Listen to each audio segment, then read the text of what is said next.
ایک یہودی لڑکی غوث پاک سے محبت کرنے لگی، پیار کرنے لگی اور ان کی کنیز ہو گئی۔ اتفاق سے اس کی شادی کے دن آئے تو اس نے اپنے ابا سے کہا کہ میری شادی کے دن غوث پاک کو بھی دعوت دینا، غوث پاک بھی تشریف لائیں گے۔ کہا ٹھیک ہے، دعوت دیں گے۔ اب وہ تھے سب عیسائی۔ غوث پاک کو کہا کہ حضرت میری بیٹی آپ کی کنیز آپ سے محبت کرتی ہے، ہم عیسائی لوگ ہیں، لیکن آپ دعوت میں ہمارے آئیں گے؟ غوث پاک نے کہا کہ ٹھیک ہے، انشاءاللہ وقت پہ دیکھا جائے گا۔ پھر وہ بارات نکلی، بغداد آنا تھا بارات نے۔ اب جب بارات نکلی تو راستے میں ڈاکوؤں نے اس کو قتل کر دیا، دولہے کو ہی قتل کر دیا۔ تب بارات کی بجائے جنازہ آ گیا۔ جب جنازہ آیا تو اس کی تو خوشیاں لٹ گئی، مسائل ہو گئے۔ اللہ اکبر۔ اس کے باپ نے کہا بیٹی سے، بیٹی تو سہاگن بننے سے پہلے بیوہ ہو گئی۔ اس نے کہا ایسا نہیں ہو سکتا، اس نے کہا ایسا نہیں ہو سکتا۔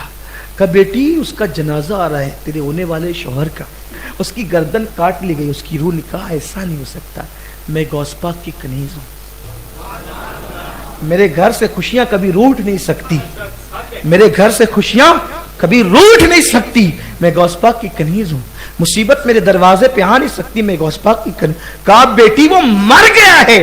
اس کا باپ نہیں جانتا تھا غوث پاک کی شان کیا ہے۔ کہا کچھ بھی کرو وہ جنازہ ابھی اٹھانا نہیں جب تک کہ میں مدرسہ قادریہ اور خانقاہ قادریہ میں حاضری دے کر کے نہ آؤں۔ تو کہا بیٹی وہ مر گیا، اس کی آخری صورت دیکھ لے۔ کہا نہیں، جب تک غوث پاک کی خانقاہ میں نہ جاؤں اس وقت تک کہ میرے ہونے والے شوہر کا جنازہ نہ اٹھایا جائے۔ اس کے بعد اس کو لے جایا گیا، خانقاہ میں گئی، مدرسہ قادریہ میں میرے مرشد غوث پاک درس دے رہے تھے، قدموں پہ گر گئی، کہنے لگی مرشد میں نے تو محبت آپ سے کی ہے، میں نے تو الفت آپ سے کی ہے، یہ اور بات ہے میرا مذہب عیسائی ہے، لیکن پیارے تو زہرا کا لال ہے، تیرے یہاں مذہب نہیں دیکھا جاتا، تیرے یہاں تو سب کو نوازا جاتا ہے۔ کہا ہوا کیا؟ کہا کہ خوشیوں کی سوگات آنے سے پہلے روٹ گئی، بہار سے پہلے خزاں آ گئی، گھر بسنے سے پہلے اجڑ گیا، اور وہ بھی تیرا کہلانے والی ہوں، تیری کہلانے والی ہوں، تیری کنیز کہلانے والی ہوں۔